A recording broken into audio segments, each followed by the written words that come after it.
Now I'm going to make another path right now. I'll zoom out just a little bit, and I'm going to make an offset path. And the way you do that is I'm going to click on here. And also, this is another reason why you should expand the appearance, because if you try to do an offset path, it's going to do a round corner effect on the next path, and it may not follow the same path as the original. And I'll show you what I mean. If you go to Object, Path, Offset Path, it'll make a path that's equidistant from the original one. So if I do that, here's my offset path, and I'll keep this to the side so I can see what's going to happen here. If you put on preview, now it's actually using the number I'm really going to use. I think it typically comes up with something like 0.139 or something, so I'll use that.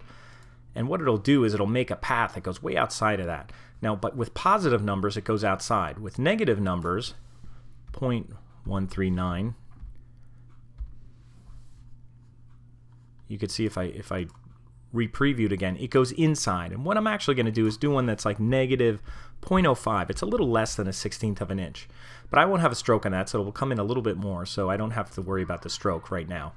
So that's all I'm going to do is make an offset path, put a negative 0.05 stroke, which works pretty well. And I mean, if you want to have it come off of the edge a little bit, that's kind of my purpose with this, to have it come off the edge a little bit, to have it offset a little bit. So we use offset path. So I'll hit OK. And then on this inner path, and if for some reason they're grouped, to just ungroup them, because sometimes it'll try to keep these grouped together. If you see, I click on the one, it's actually, they are grouped. So this is exactly what I'm talking about. So I'm going to do Object Ungroup. And now if I click off, I should be able to just click on the middle one or just click on the outside. I'm not sure why it does that, but sometimes it'll group the next offset path. So on the inner one right now, I'm going to take off the stroke and make it none. And I'm going to fill it with white. So I'm going to go to my fill area here, and I'm going to fill it with white. And also what I'm going to do is I'm going to turn down my opacity. So that will be under my opacity, which will be transparency. They call it transparency. And when you go into transparency, they have opacity. So I'm going to reduce my opacity. Instead of being 100% opaque, I'll make it maybe like 40% opaque. So I kind of see through it a little bit, maybe even a little less. Maybe I'll do it like that. I just want it to look like a little glossy highlight. But right now, it's just like another path. It just looks like a lighter version of the purple. But what I'm going to do is I'm going to take my knife tool, which is actually underneath the eraser tool and scissors tool. And the way it works, it won't know what path to do it to, so you should select the path and then use the knife tool. And what you could do, and you could practice a little bit with this, but it makes kind of curvy kind of lines. So if you kind of do it slowly, you kind of draw up and draw down, it kind of can make almost like a little arced curve here. And when I do that, it may not ungroup them right away. There's one, there's the other. If it is ungrouped, great. Then just click on the bottom one and hit delete. Hit your delete key, and there, that's all I really want. Just want that little glossy look on the top. So that's kind of what we're doing here. And as far as making an icon, we're going to make simple icons, clever icons. The one I'll do now, I'll just make a hamburger.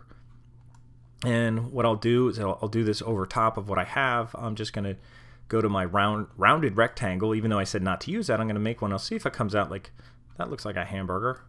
I'll just do that, and I'll make it white with no stroke. And this will just be the burger part of the burger. And then I'm going to make a bun, which I'll use a ellipse. And I'll just make kind of a circle shape here. Kind of an exaggerated one. And I'll move it off to the side a little. You could even change the color if you need to see it a little better. I'll even make it a bun color. I'll move over a little bit to the side of this. I don't need this anymore. I'll move over here. And then if I want to kind of chop it to make a bun, we could just use our rectangle tool. And I'll just chop it like that and do a minus front. Remember, if you take the second shape over top of the top shape, you could do a minus front. So that's under Pathfinder. So I'll do minus front. There's my top bun, and I'll make it white. So that's all I'm doing now is making it white. And then I'll copy this. I'll do an Option drag, and I could flip it around. So I could go under here, look for my reflect tool. That's one way I could do it, and double click on it. Make sure that I reflect it on the horizontal axis and hit OK. Now I flipped it around. And if I want to make this look like it's a cheeseburger, I could take a little, make a little square here and maybe rotate it a little bit. and take a little notch out of my burger just to make it look like cheese. So I'll take this little square here. I'll even make it yellow so you know that I'm talking about cheese. And then I'll hold shift and hold my burger part, which is not the buns, just the meat part of my burger. And I'll do a minus front. That's assuming, I think that's on top, so that should work. So I'll do minus front, and I take a little notch out of there, and that's going to be the cheese. And this is the bun on top. If I wanted to align all these, I'll shift click them all together. It might be easier just to click these, and I'll bring up a line, and I'll make sure they all align on center. I'll even make sure they distribute on center, which will keep them equidistant apart. And if I wanted to group this, I could go object group. So there's my little hamburger icon. So if you're going to do the fast food assignments, you could do a burger, you could do a hot dog, you could do fries. Again, the idea is make sure that these look good at small sizes. This still looks like a burger at a small size. I might maybe make my burger a little thinner. But you want to make sure these icons look good at small sizes. So you'd have a row of maybe 5 of these for fast food. You might have a row of 5 of them for school icons, things like that. That's what we're going to be doing. Very simple, not a lot of drawing. Use a lot of pathfinders and path editing tools to do them. Make sure they look good at small sizes. You don't want a lot of detail. You don't want outlines or strokes or anything like that.